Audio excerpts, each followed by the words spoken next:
Okay, we'll go ahead and get started. I call to order the meeting of the Manassas Park Governing Body for Tuesday, May 2nd, 2023. We do have an addition to the agenda. We will have a closed session item. Dean, would you share the citation? It's paragraphs 3, 5, and 8 of subsection 2.2-3711A of the Code of Virginia. Okay, thank you. Any other changes or additions? Okay, with that, do we have a motion to approve the amended agenda? Second. All in favor? Aye. Opposed, abstained, motion carries. Thank you. Please join us in a moment of silence and the Pledge of Allegiance. Thank you.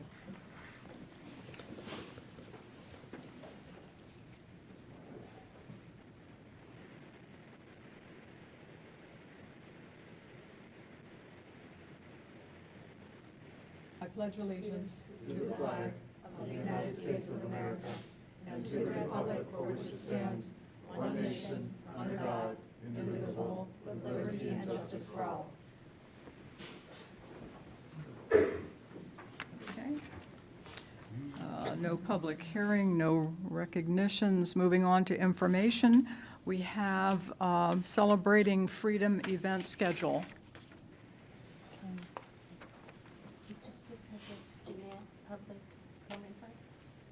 Oh, wait, I'm terribly sorry. I missed public comment time. Forgive me. We have Mr. Doyle Christian signed up to make public comment. Please come to the microphone, state your name and address, speak directly into the microphone, and our city clerk will serve as timer. Doyle Christian, 120 Alpine Street. I'm here again to complain about what this city can do about parking and vandalizing our vehicles. My vehicle been keyed twice. I paid once to get it fixed. The windshields, someone threw something at it.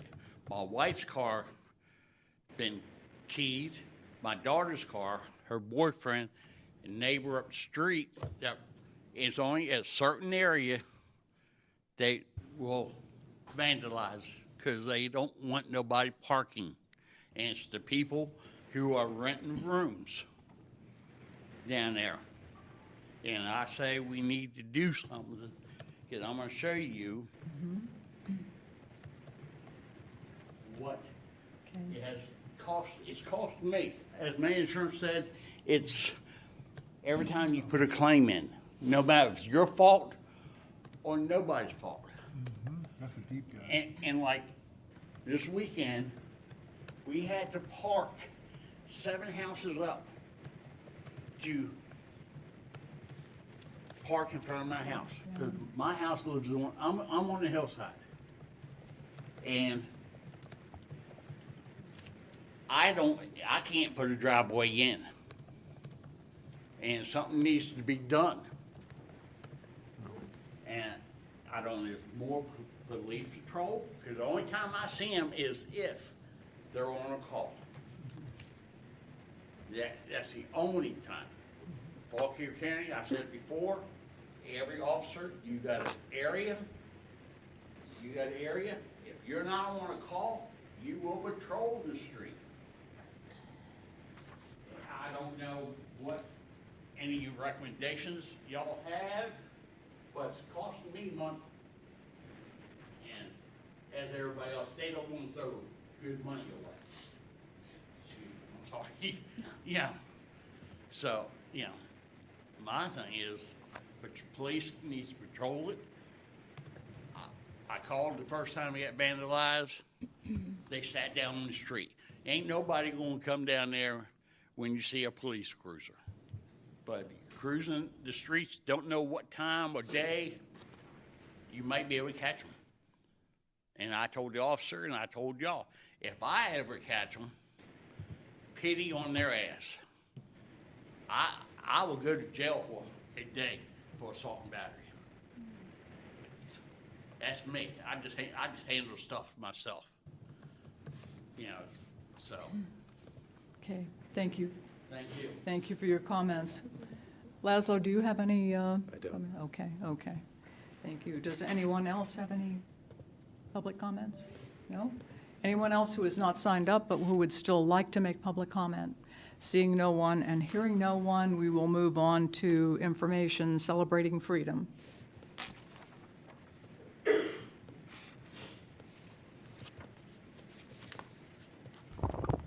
Is this, oh, yeah, it's on. All right. Good evening, Mayor, members of the governing body. My name is Caitlin Collier. I'm the event specialist over for Parks and Recreation. And then tonight I have Lauren Luck with me. She's the marketing manager for Parks and Recreation. And we will be presenting on a series of events that we're calling Celebrating Freedom that will occur between the end of May and the beginning of July. Good switch. Okay, good. So as you can see on the first slide, we have the event flyer. I have it with me. And then we also have our light pole banners, which we did bring with us this evening to show you guys. You gotta flip it. So these will be hung on the downtown plaza light poles from May 22nd through July 7th. And then just to kind of give you an overview of the events, we will go into more detail throughout the presentation, but just to kind of run through them quickly. On Friday, May 26th at 1 p.m., we'll have our flag lowering ceremony. That will be here. At Thursday, June 8th, we'll have our Veterans Appreciation Dinner. That will be at the Community Center from 5 to 8 p.m. Friday, June 9th, we will have our LGBTQ flag raising at 7 p.m. here at the downtown plaza this year.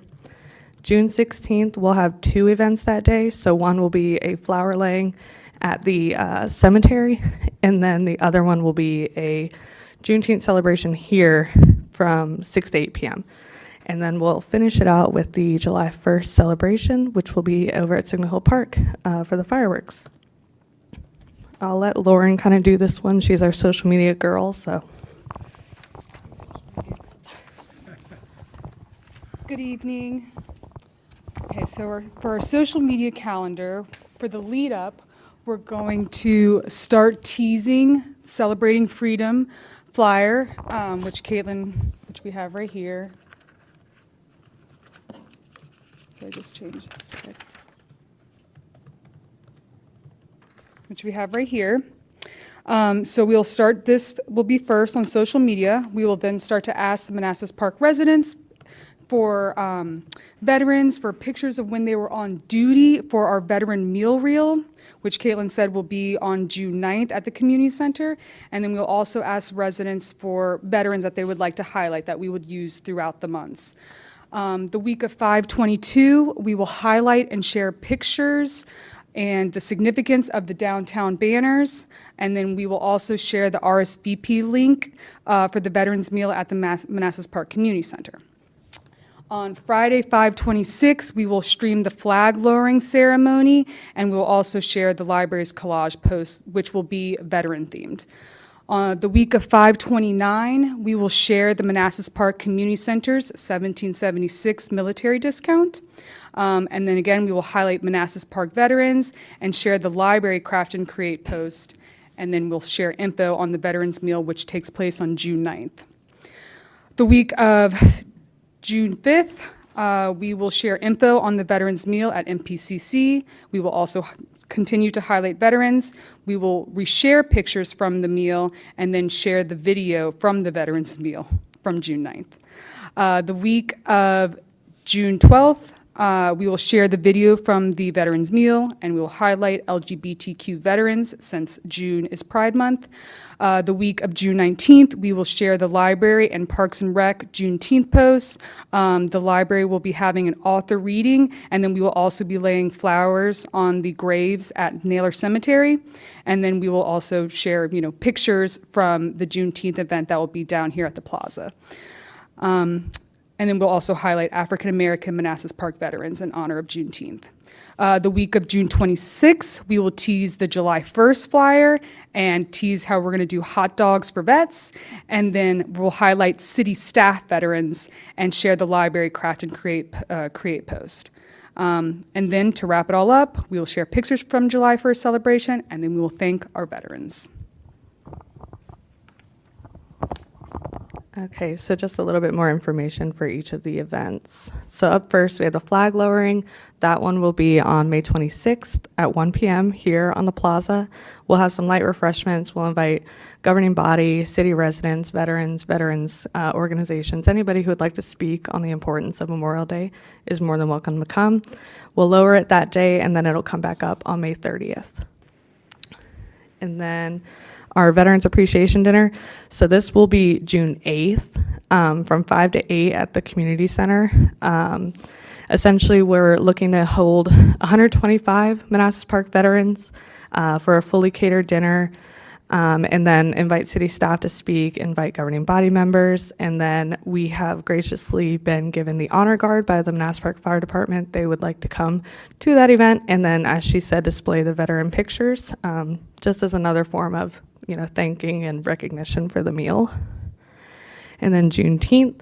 So this one is a two-part. We'll have the flower laying at the ceremony, or at the cemetery earlier that day.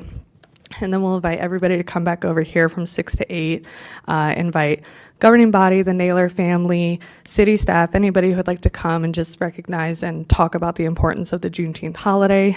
And we're looking to have a food truck there, as well as some refreshments as well.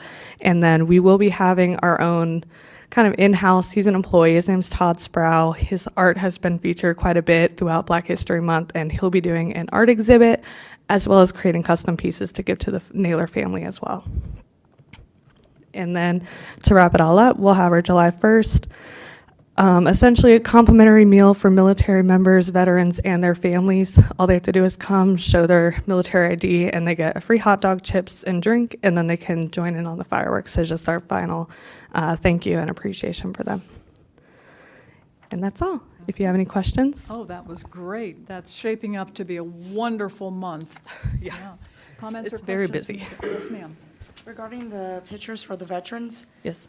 do they have to be living veterans or can they be past? We want as many as we can get. So it can be from 6 years ago. It can be from yesterday. We want to get as many as we can, just so that way we can put them on social media. We can plan for the dinner. So anything, we want it. Okay, and veterans that have lived here in Manassas Park? That would be, yeah, I would say Okay. preferred. Even if they're not still living here, it's completely acceptable. Okay, because there is a Facebook page for Okay. people that have grown up in Manassas Park. Okay. And many of the folks that grew up here, my generation and below, parents were World War II vets on Yeah, up. that would be So I awesome. would recommend, I'll, through the city manager, I'll send you Okay. that Facebook page. That would be a good place to Yeah, start. that would be perfect. Thank you. Comments or questions? No, thank you for putting that together. Yes, go ahead. You I'm excited, Caitlin and Lauren. I mean, anytime you two have put energy and thought behind something, I know it will turn out wonderful. So I just want to appreciate all the effort all the staff has put in towards this. Thank you. Thank you. Look forward to it. Just a quick question. What's the significance for 1776? Does that mean anything, or what is that? I got it wrong, so I'm going to get Lauren to explain what Seems like 17.76. an odd number. 1776 is when the Declaration of Independence was signed. I We're see. celebrating Okay. freedom, when Okay. America got their freedom. So we thought it was just like a play on, we're like, what Make it Trump unique. did? We're like 1776. Yeah. Okay, perfect. Good number. So that's where it came from. Okay, any other comments or Thank you. questions? Do we know which food trucks are going to be participating? Not 100% sure yet. We've gotten a couple that we've reached out to, so once we know, we'll definitely add that information. Okay, that was wonderful, thank you. Thank you. Thank you. Very much looking forward to that. Okay, moving on to opioid, wait a second. Consent agenda, excuse me. Moving on to consent agenda consists of the minutes of April 18th and April 25th of 2023. Do we have a motion? Move the consent calendar. All in favor? Aye. Opposed, abstained, motion carries. No unfinished. Moving on to new business, interior decoration update and budget guidance.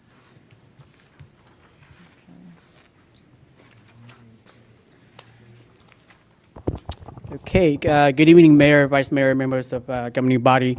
I believe a couple of sessions back, Mr. Palco briefed you guys on sort of the concept of the interior decoration project. And then there was some guidance to seek out what it would cost to do all of these projects. And this is the follow-up to that meeting. I'll kind of go line by line as you see here. The leadership and logo signage cost, that's the big logo that's going to be on the second floor wall. The centerpiece is going to be the City of Manassas Park logo. It's going to be huge, and it's going to be the centerpiece for that wall as you come up the elevator. And we're asking Metro Sign to do that wall, and you can kind of see each of the line item has a corresponding estimate that we've received so far. The perpetual plaques, those are the ones that's going to have 100 little names for prior city council and school board members. And they're going to be located right outside these two doors on that wall that you see there. The board chamber city seal plaque, that's going to be a sort of metallic structure that's going to be sitting right here in front of the dais in the center. The leadership picture frames, we're going to, as part of the main wall in the second floor, we're going to create a leadership wall that's going to have pictures of the directors, the city leadership, as well as you all, the current sitting governing body. And so part of that has, there's two parts to that. First, we got to get matching frames with tailorable names, name plaques on it, and then we'll have to schedule a photographer to come out and take your photos, as well as staff photo, so that it's standardized, it look the same, very professionally done.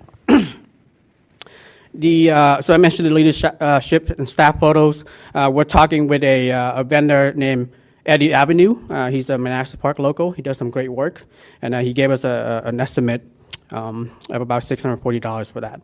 And then the historical artifact display case, and you'll see an example on the next slide. That's going to be also for the main walls. That's where we're going to display some of the arts, historical artifacts that we have found in the past. For example, I think Jen Spring husband digged up some pieces from the Con House, things of that nature that we're going to display in that case. And then finally, the mayor's wall frames, we're getting 100 frames, and that's going to be on the opposite side of this wall here along this corridor, and that's going to be for all of the existing mayors up to today. So these are all the corresponding costs for each of those line items for a total of roughly 15.3. We're adding 5% just in case of any emergency for a total of 16.1.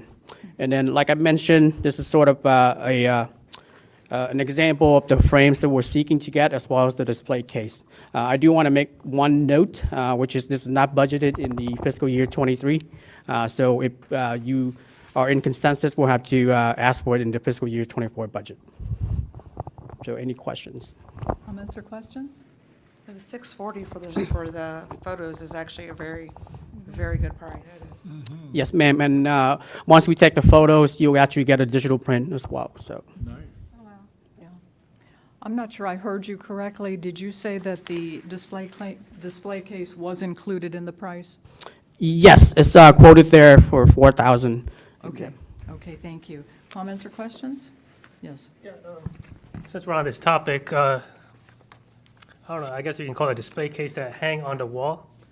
But, you know, with a key, you can open it up and you can put the notices up there. Because right now, we just put it on the wall. I think it would be best if we have something that's Like a bulletin board. right, Yeah. but with key-sensitive Yeah. security. Where's this for where? Here's right in the lobby. Well, we're going to have an interactive dashboard. It just hasn't arrived yet, so it's going to be an actual digital. We're going to try to limit paper. We're going to have the rack there with, you know, flyers for people to take from regional service and everything. But ultimately, right now we're using paper, but the plan is to have technology in place so we don't have to kind of clutter it up. Okay, okay. Any other questions? Any other comments or questions? Thank you very much. Shaping up to be great. Yeah, okay. Moving on to 9B, opioid abatement funding. Do you need a motion for the last one? Do we need approval or consensus? Yeah. Oh, Okay. consensus, okay. Yeah, Not a because the- formal vote. to the FY24 budget. Okay. I'm sorry, I couldn't hear you last. I said I would add it to the FY24 budget if there's consensus to proceed. Okay. Is there consensus? Yes. Okay, Yes. okay. Councilmember Javed, consensus? Yes. Okay, yes, unanimous. Okay.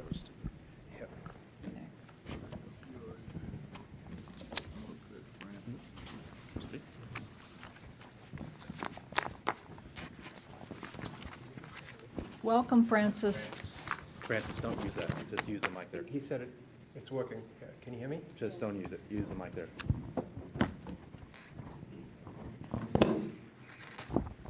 I apologize. Can you hear me now? Okay. Ladies and gentlemen, council members, I'm going to give you a little presentation about the opioid abatement funds and where it came from and what we propose we're going to use it for.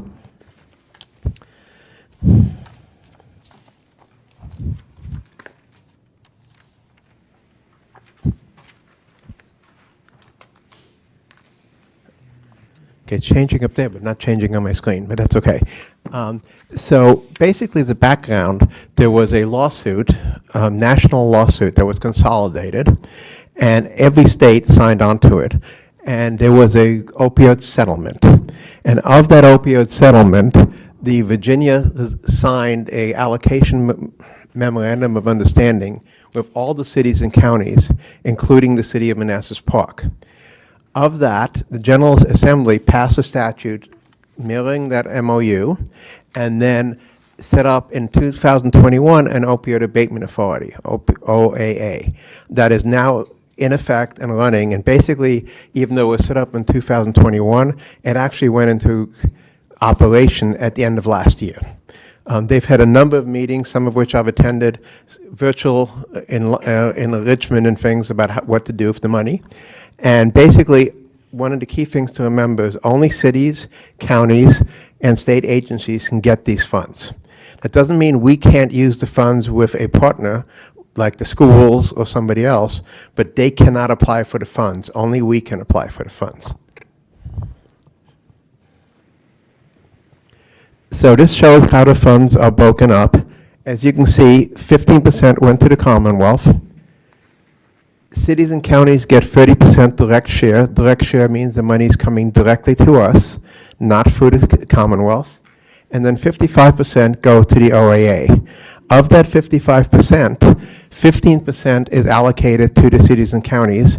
So we get a share of that. That is allocated, that is there, but it's not coming directly to us. We have to apply for it. There is a partnership amount. We'll talk a little more about that in a second, but that is a partnership between 2 or more cities or counties.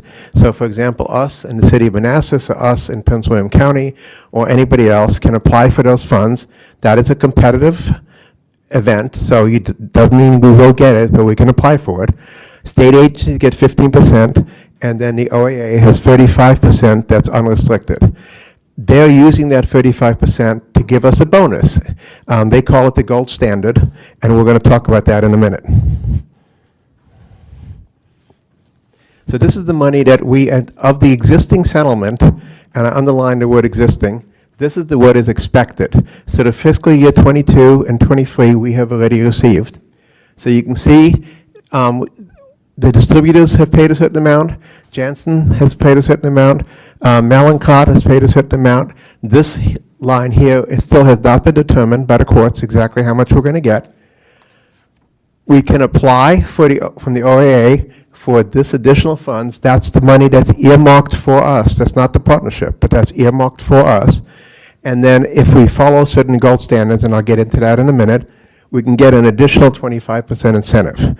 As you can see, this goes down to 2039. I do want to say is that there are more settlements coming. There's another settlement that I understand, and Dean probably knows more about this than I do, that has been signed, but I have not yet been told how much we're getting from that.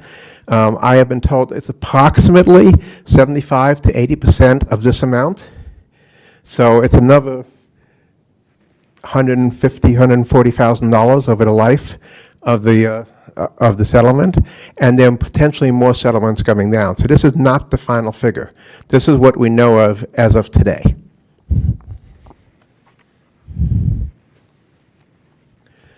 So the city of Manassas Park, as of today, has received a little bit over $24,000 in our bank account.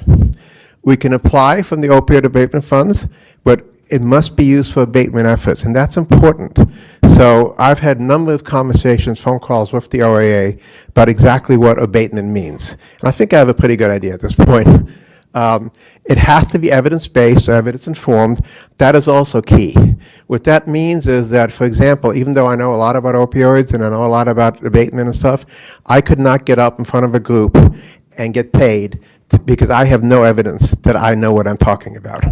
And that's actually critical because there are we'll talk about some of the school things that they're interested in doing, and I've had a lot of discussions with the authority about whether that's permissible. The initial application period ends in 3 days. Don't worry about that. There's another one opening up in October. The money we've received so far, even though it says a certain fiscal year, does not have to be spent in that fiscal year. It rolls over, so we're good with that. At least till 25 and potentially longer if we wanted to, if we apply for it. But we have time. As I said earlier, we expect additional settlements, and I have been engaging discussions with other departments, including the schools, as to what programs they think would be useful to spend these money on. So we talked about the direct distributions. Those are the money that came directly to us, and this is what that is all about. We also talked about the money that went to the OAA, to the cities or counties that we have to apply for. The OAA has set forth this gold standard. They recommend, and Mr. Palco and I recommend, that we follow the gold standard for everything that we do. And the reason for that is because it makes it a lot easier from a reporting point of view. There's a lot less requirements if we just follow the gold standard. And that way we know we don't have to read each settlement agreement, we don't have to do all the reporting, we meet the gold standard, we're good. And we get the extra 25% too. So 100% of the disbursements must be spent on abatement. We cannot, what that also means is we cannot use any of it to supplant existing programs. So if we have a program, or the schools have a program, or somebody has a program that already exists, and it's budgeted for next year, we can't say, oh, we won't spend that money, instead we'll use OAA funds. That's supplanting. We can't do that. They will not permit that. Indirect charges are not allowed also. Also, we can't do things like, gee, let's pay part of Francis's salary out of the OAA funds. Now, if we wanted to hire somebody just for opioid abatement, that we could do. I'm not suggesting we do that. I'm just using that as an example. Some of the jurisdictions were talking about hiring police officers just for opioid. They can't use existing police officers, but they could hire one if they wanted to. So the OAA's responsibility is to figure out what qualifies as abatement. And again, like I said, it must be evidence-based. And it can be a variety of things. There's things that I did not list, like there's in-prison programs, in-jail programs for keep people coming back into jail, things like that. Since we don't have a jail, I didn't list that. But these are the things that I felt we could potentially use the funds for in the city.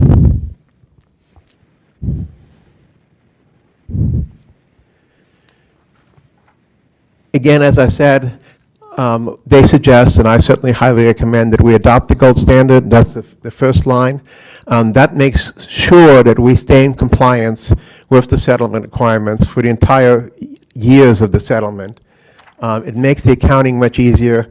It makes it easier for the Commonwealth and for us to apply for additional funds with new settlements come in, and they expect new settlements to come. And it gives us, like I said, the 25% incentive. Not a whole lot of money, but it's still, it's money. So this is the gold standard. When we apply for the funds, we will tell the OAA that we are meeting the gold standard, and the application will show that. And it must have a resolution for signature from you all giving Mr. Palco signature authority. And that is in the packet as a resolution. I drafted that resolution with Mr. Palco and with Dean, so that should work. We will have it good for 2 years, and so we'll have to come back and do another resolution then to go, because this is goes I think to 2035, I believe it is. So it will have to be renewed. As I mentioned, there's the individual distributions, which we just talked about. There's also cooperative distributions. The cooperative is when two cities or a city and a county or multiples get together for application. These are competitive, the cooperative. So for every cooperative distribution we apply for, you apply separately. There are two that are in your packet. We've been talking with the county, and we'll talk about that in a minute. But the OAA wants to distribute these funds equitably throughout the state. So, using an example, Fairfax is not going to get all the money. We're not going to get all the money. Southwest Virginia is not going to get all the money. They're going to distribute it throughout the state. As of last week, there was only one application that had been submitted. The application deadline is day after tomorrow. I actually got an email just as I was sitting there from Prince William that they submitted the application, the joint application, pending you all's approval. And they specifically said pending you all's approval. And I think the same is with the city of Manassas. So the cooperative agreements, you have to have 2 or more participating cities. Somebody must be designated as a fiscal agent. In the proposal that we made to you all, it is not us. The fiscal agent is going to be the county, which I think makes sense. And then there must be separate accounting. Again, the county will handle that. And it must note if the city is applying any of our individual distributions to that cooperative agreement. You don't have to. You can just support it without actually giving them money. As you'll see from the proposal we put forth, one of them is us putting in $2,000 to it, and one is us not putting in anything, just supporting it.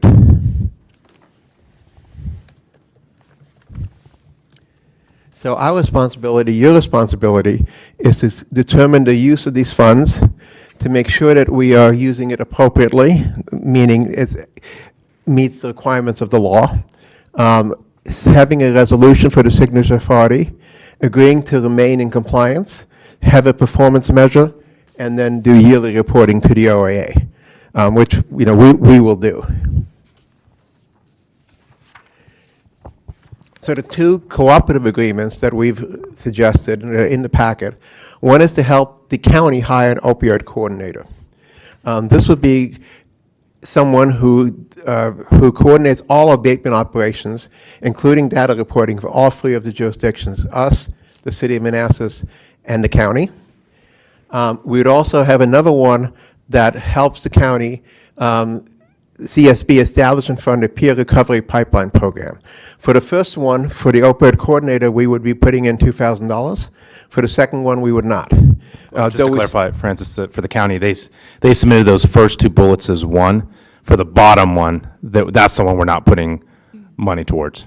The help county with office space addiction treatment, we didn't apply any for that, but the first 2, the county merged the 2 of them, and we're providing support for the county for the opioid coordinator, who's going to be leading the peer recovery pipeline, if that makes sense.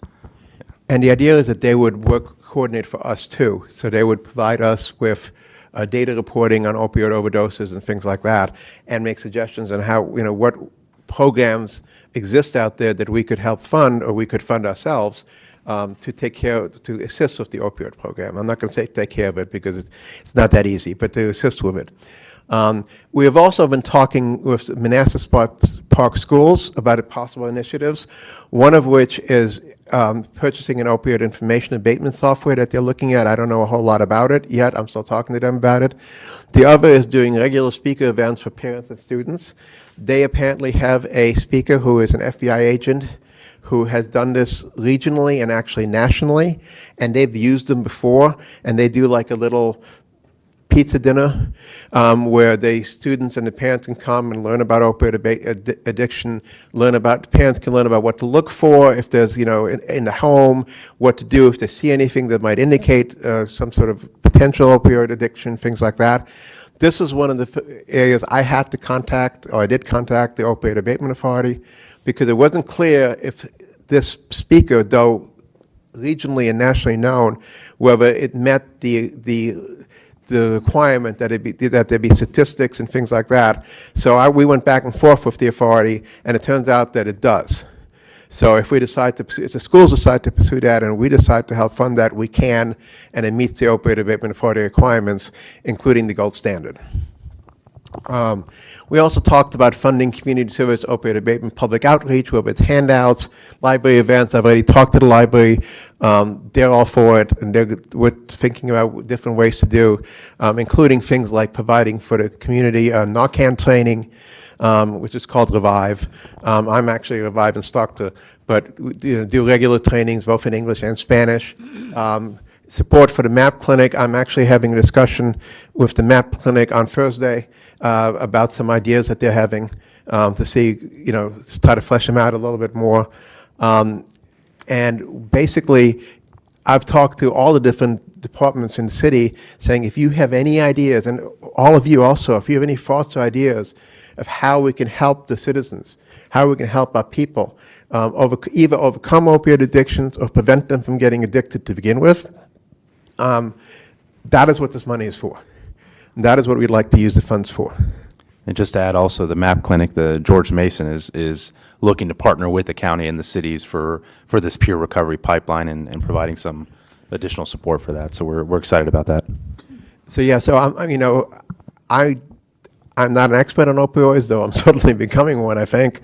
But please, if you or your constituents have any ideas of how we can prevent people from using opioids, how we can teach both adults and children, and I hate to say it, certainly when I was a child, we didn't think about things like this, but young children, how to keep them from getting hooked on opioids, make them understand the dangers, making them know what to look for, same thing with the parents, same thing with adults, and once somebody is hooked, how we can help them get off.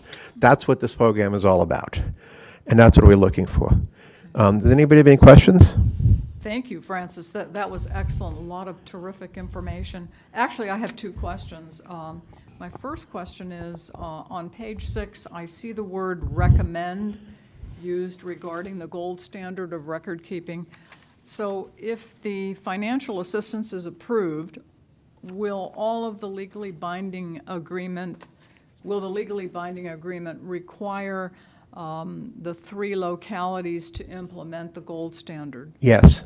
It will? Yes, so if we apply for a cooperative agreement, which I think is what you're referring to, the cooperative agreement, that will meet the gold standard. It will not be approved by the OAA unless it meets the gold standard. Okay, so all 3 will. Okay, thank Yes. you. My other question is, what is the source of the evidence-based methods, programs, and strategies?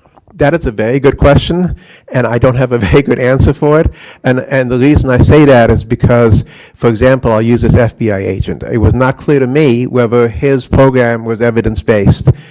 I had to talk to the OAA 3 different times, and they went back and forth among themselves, and I sent them information about this person and his program and what he does and things like that. And they finally came back and they said in an email, so I have it, that says, yes, this is okay. But there's no there's no book or no handbook you can just look up and say, okay, this is not. Now there's some programs, the state has some programs that they've listed as saying, this we know is evidence-based. That I can look up. And many of them are school-based, and I've already given that information to the schools, so that if they're interested in any of those programs, we can certainly pursue that. But it's a very gray area, and basically we have to get an opinion, or I have to get an opinion from the OAA to say, yes, it is, we're not sure, no, it's not. So there's nothing like Georgetown Hospital or Johns Hopkins or NIH that you could make use of? So Anything we're going to do, we have to check with the OAA. Right. So they're our authority that's doing the reporting for us. So even if John Hopkins says something, we're not just going to rely on that. We have to check with the OAA to protect the city. Yeah. I mean, So we would recommend they, of course, do all their research, but we have to rely on them for the Yeah, I would guidance. think it would not be that difficult. Okay, thank you. yeah, I will say, the OAA, I think, has done a pretty good job, considering they've only been up and running, I think, since November. So they haven't been around that long. And they're very responsive. So I've talked to the director and the executive director directly of the OAA, and they've been very responsive. We've had phone calls with them, Zoom meetings, things like that. But they admit they're still learning. This is very much, the first inning for them, and I'm sure it'll be better in, a year or two. But and they're getting ideas from us, from the people out there. Okay, thank you. Comments or questions? Yes, ma'am. So on slide 8, the fourth bullet and then the fourth sub-bullet of efforts to reduce overdose-related death and or harm, I would imagine that's where the Narcan training would possibly fall. That's correct. Now, an extension of that, does the Narcan training also have a Narcan distribution? So yes, so the way the Narcan training works currently is, so let me take a step back. The Narcan trainers, it's a program called Revive, which comes out of Richmond, and the state provides Narcan to the trainers to give out at the classes.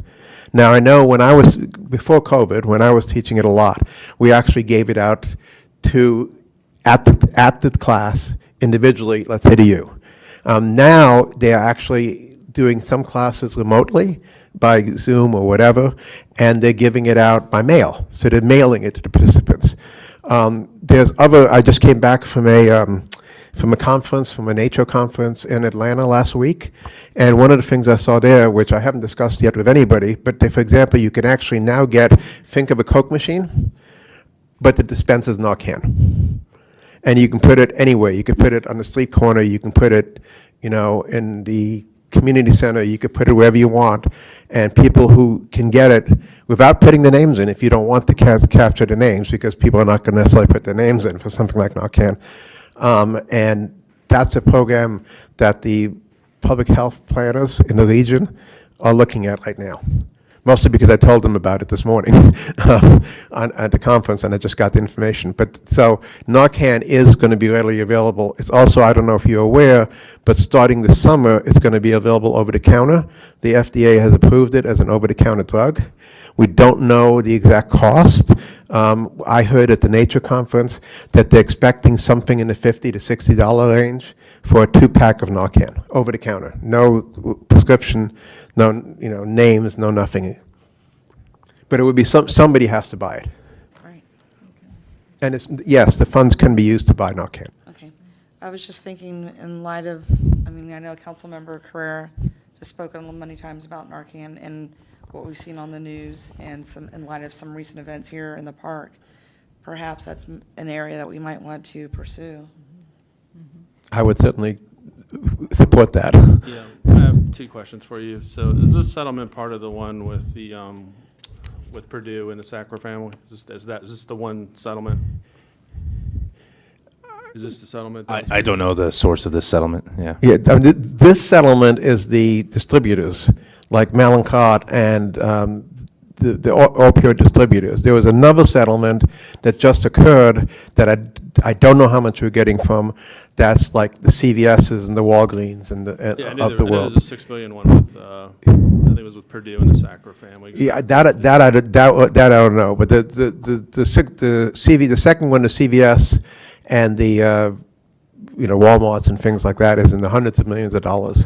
All right. The other thing I would suggest is possibly we could give Narcan to the public for free. This program would cover that, because I know some jurisdictions have done that. Absolutely. So it would cover us buying it, and then, absolutely, and then we could determine how we want to distribute it. I just want to make one comment for the public out there.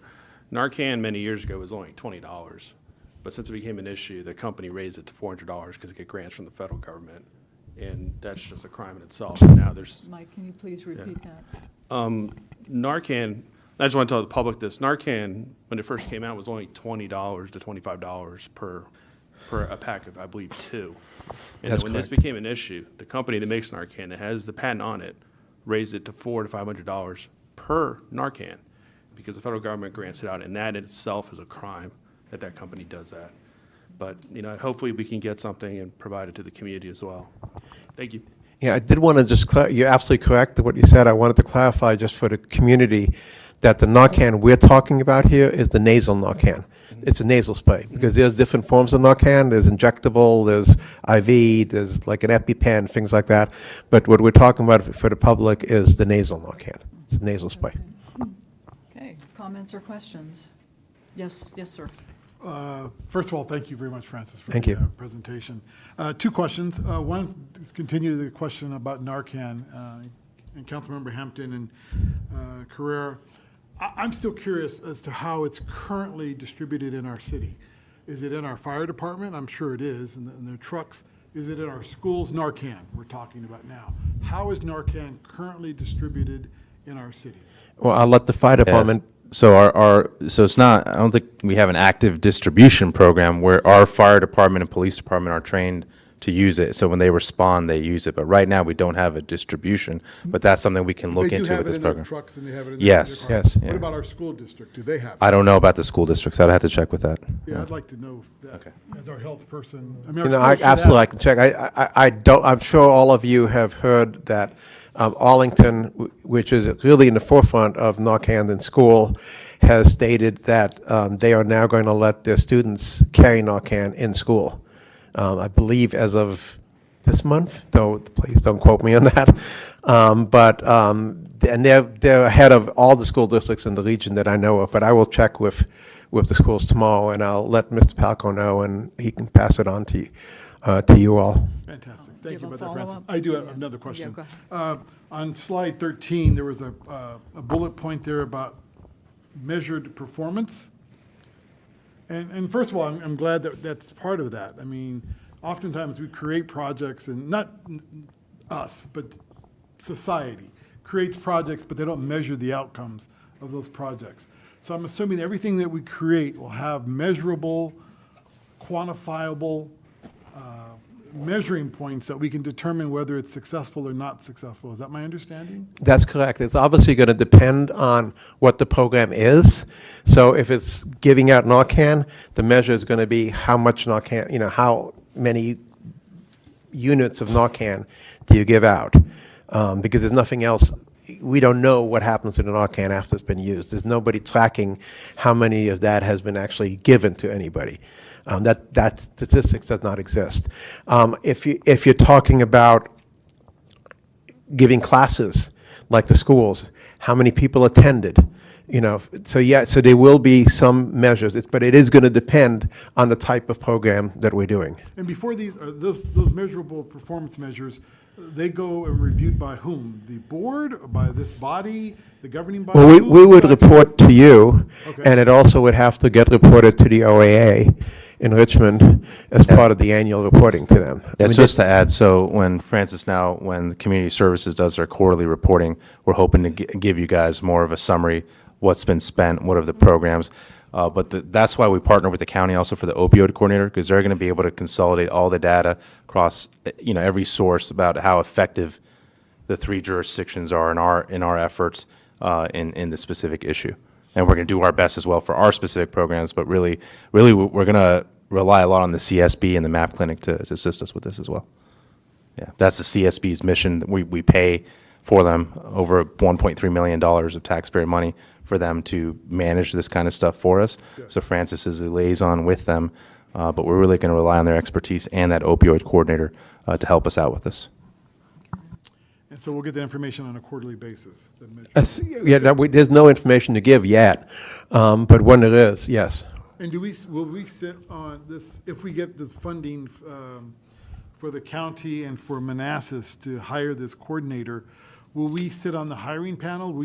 Or have any voice in who's hired in that position? I would have to talk with the county executive. That would be a county employee. So if they hopefully they would allow Francis to participate. He's on the CSB board. Yes, Yeah. we need- So I that'd mean, be the on goal. that panel. Yeah. I'd be happy to be on the But again, panel, so. I can't speak for the county executive in terms of allowing us to participate in that. Well, I figured if we're contributing some of the money, we should be at the table. I don't disagree, but it's not my decision, so, yeah. I understand. Thank you, Francis. Any other? Yes, go ahead. Hey, good evening, friend. Do we know at a state level if they made any limits to, I guess the source is, when physicians over-medicate or prescribing these opioids to their patients, right? That's the whole opioid Well, crisis. no, a lot of opioids come in illegally. Well, yeah, So, that I mean, too. there's a whole, it's probably more of the illegal, because don't forget, we're talking about heroin, we're talking about fentanyl, and a lot of it now, the problem is with, Oh, right. with opioids that are laced with something, like, something that is laced with fentanyl particularly. There's another drug now called xylazine that's not an opioid, that's becoming a big problem, that's lacing opioids. But so it's not just, And Narcan doesn't work for that. Narcan does not work for xylazine. It'll work for, xylazine is a horse tranquilizer.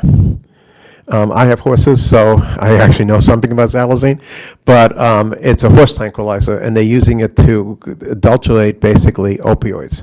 So it works on the opioid part, but it does not work on the xylazine part. It's really nasty. But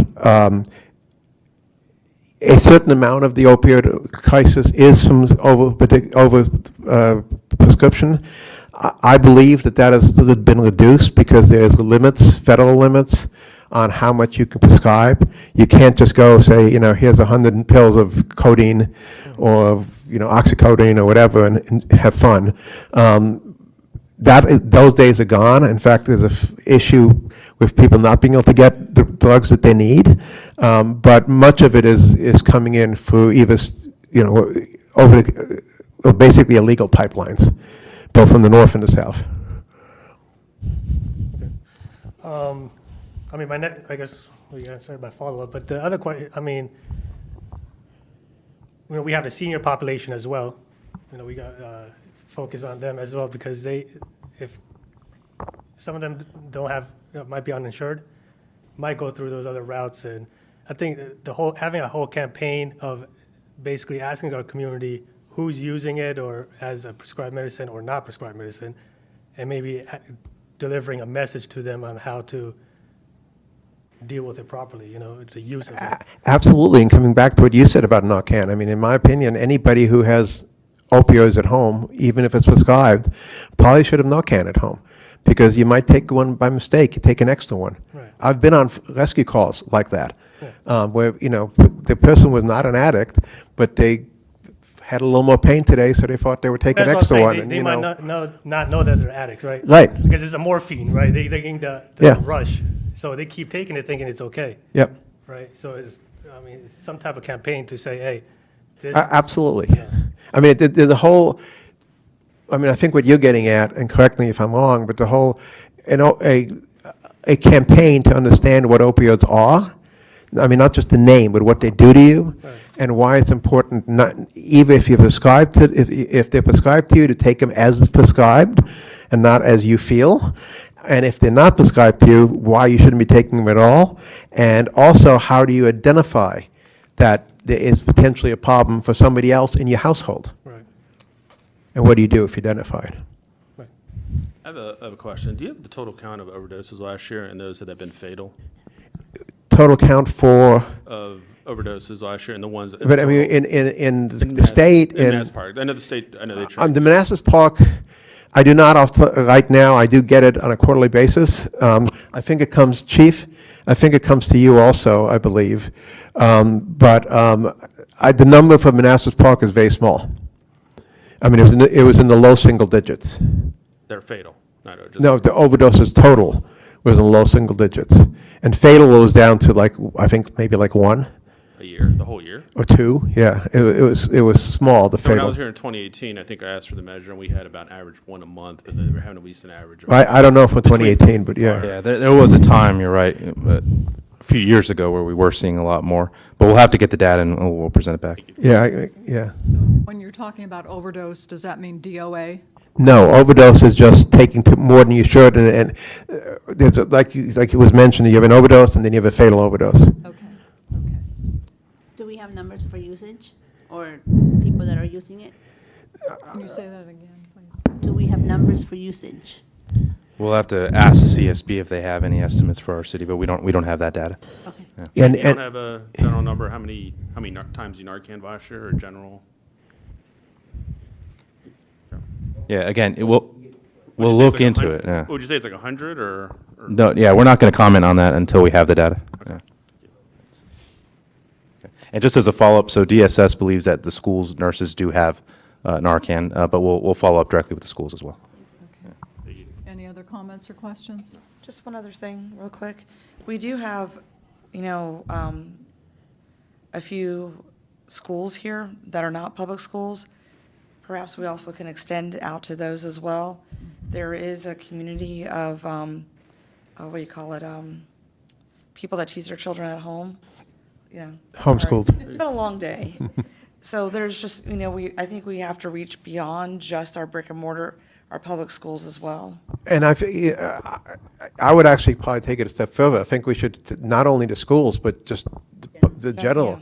Yeah, but absolutely. And these funds are not geared towards the schools, or this can be used for any abatement, any abatement programs. Here's like one more comment. I know the schools tomorrow, I think, is doing the substance abuse, and they're having the speaker in, and this is the second one they've done. I think they did one about a month ago, so they've been proactive. Right, and that's what I've been talking with them about, funding that going forward into the next school year. I have a question. It might be a controversial question, and I understand that the objective is to save lives. But if we are providing this to the public, is there any data, is there any studies that show that opioid abuse increased, decreased? I would not want it to become the passing out of, the same as the passing out of needles to drug addicts. You're talking about Narcan. If we're giving out Narcan, will that increase usage? Yeah, we'll have to look into Are there that. any studies Yeah, we'll have to look into any of those studies. Or the other, okay. Yeah. Ms. Mayor, Because I don't know that handing out needles in various jurisdictions has been all that great of a success. There's a study out of Ohio from the Can you department. speak There's a study out of Ohio at some of the counties where they did give it out, and it did increase because people thought they could. Increased. It increased the usage. Yeah, because people felt confident Yeah. that they could abuse it and, oh, well, I've got my Narcan. Yeah. Okay. Yeah, we'll want to review multiple studies and just see what the results are. But again, we'll want to check with, because everything we have to do here has to be evidence-based, so the OAA is going to be the authority that we're going to have to check in to see what we're doing. But I would leave it to them and the CSB to provide us. Evidence-based, then that, it feels better. Yeah, okay, okay. Yeah, just to follow up with what Mr. Paco said, the gold standard is evidence-based. So in order for them to approve any of that, it has to be evidence-based. Any of what we do, what we choose to do. Anything, yes. If we're going to meet the gold standard, yes. Oh, okay, okay. Any other comments or questions? No? Okay. That was wonderful, Francis. Very fact-filled, very informative. There are 4 staff-recommended motions. The first one is that the governing body authorize the city manager to commence opioid abatement expenditures as outlined and budgeted, and to keep the governing body informed of these expenditures. Second. All in favor? Aye. Opposed? Abstained? Motion carries. The second one, that the governing body adopt a resolution providing for signature authority to the city manager to apply for and accept grant funding from the Virginia Opioid Abatement Authority as presented and subject to final review by the city attorney. Second. All in favor? Aye. Opposed? Abstained? Motion carries. That the governing body authorize the city manager to sign a cooperative agreement with Prince William County providing for peer recovery pipeline development and opioid coordinator. Second. All in favor? Aye. Opposed? Abstained? Motion carries. And the last one, that the governing body authorize the city manager to sign a cooperative agreement with Prince William County providing for establishing office-based addiction treatment services. Second. All in favor? Aye. Opposed? Abstained? Motion carries. Thank you, Thank you. everyone. Thank you. Okay. Moving on to our second public comment time. Is there anyone who would like to make public comment? Seeing, oh, yes, sir. Please approach the, I'd like to say, Yeah. I'm sorry, I'm vice. I got to say, I invite any of y'all come down my street with me. We can walk it, and that way you can actually see what I've been griping about. okay. Y'all got my number, email, Yeah. so y'all can call me Okay. any day, evening, yeah, I don't care. You're on Alpine. Yes, ma'am. Yes, yeah. Can we So- just show up? You can just show up. Okay. If you find a parking spot. Okay. Thank you. Okay. Any other public comment? Seeing no one and hearing no one, we will move on to city manager's report. Excellent.